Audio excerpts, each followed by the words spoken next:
What's up YouTube? This is Evan to give you 2 deck profiles in one essentially, using the Thunder family. I have a system I'm going to talk about where using these guys main deck, these guys extra deck, I can do some fun stuff. So we'll get to it. Okay, for main deck monsters we got 3 Pahunder, 3 Hunder, double Sister, triple Wattcobra, double Thunder Seahorse, double Honest, double Maxx, double Effect Failure. No hidden real gems besides monsters that work together and monsters and cards that help make these other monsters better. Okay, so now we're about to get a little trippy because some of these spell cards are not going to be very common things, but I have a point to all of them. But double Messenger of Peace, double Pot of Duality, double Mystic Space, Recycling Batteries, Raigeki, Mind Control, and a Dark Snake Syndrome. And again, I will explain pretty much these two and why I have them. Same with some of the magic cards. I have traps that are weird, but double Ceasefire, double Fiendish Chain, double Breakthrough Skill, Pinpoint Guard, and then your basic Torrential, Bottomless, Vanities, Compulsory, you can only have one, so it's got to be a good card. Okay, for the side deck, we have 3 Wattgiraffe, 3 Pheasant, 2 Dragonfly, a Thunder Seahorse, and a Messenger of Peace. Those fit in with the other strategy, which I'll talk in a sec. The other cards that are in here to fill space because they work well currently: Lava Golem, Mirror Force, of course, Jamba Trio, and the Band Played On. Lava Golem's good against Burning Abyss and other cards that have specialty effects. Mirror Force is just a good card. And really hard to pendulum summon when 3 of your slots are filled, as well as that stops special summonings of the same ones you already have on the field, or rank summoning, so it works out well in my case. Okay, now time to explain what the heck is going on with this deck.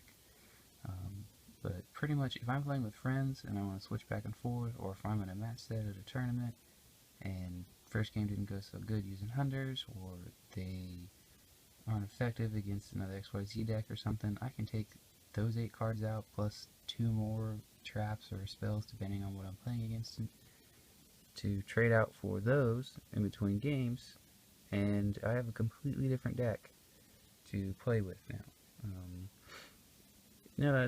Not an amazing thing, but generally at tournaments when I take this to regionals, it relatively works, because going from XYZ spam to direct attack stall, it trips people up. They're not expecting it. And yeah, it's fun for me. I like it. I play these guys my Thunder family.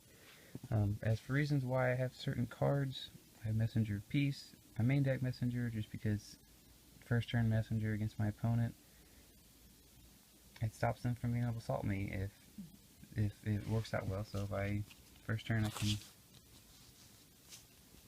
activate Messenger, I can set 2 cards, so I got a Ceasefire I want to set, and a Fiendish I want to set. I can set them both, and they got to choose if they have an MST, if they want to kill that Messenger so they can get at me and attack, or if they want to destroy one of the face downs. Either way, I'm still going to have the other cards, and I'm still going to be punishing them, which is kind of the theme of this deck, is punish my opponent for their plays. And as for why I run Ceasefire, it's an amazing card, especially with the fact that I can spam 5 monsters in a turn, or they can pendulum summon after I have 2 or 3 on the field and do a lot of damage.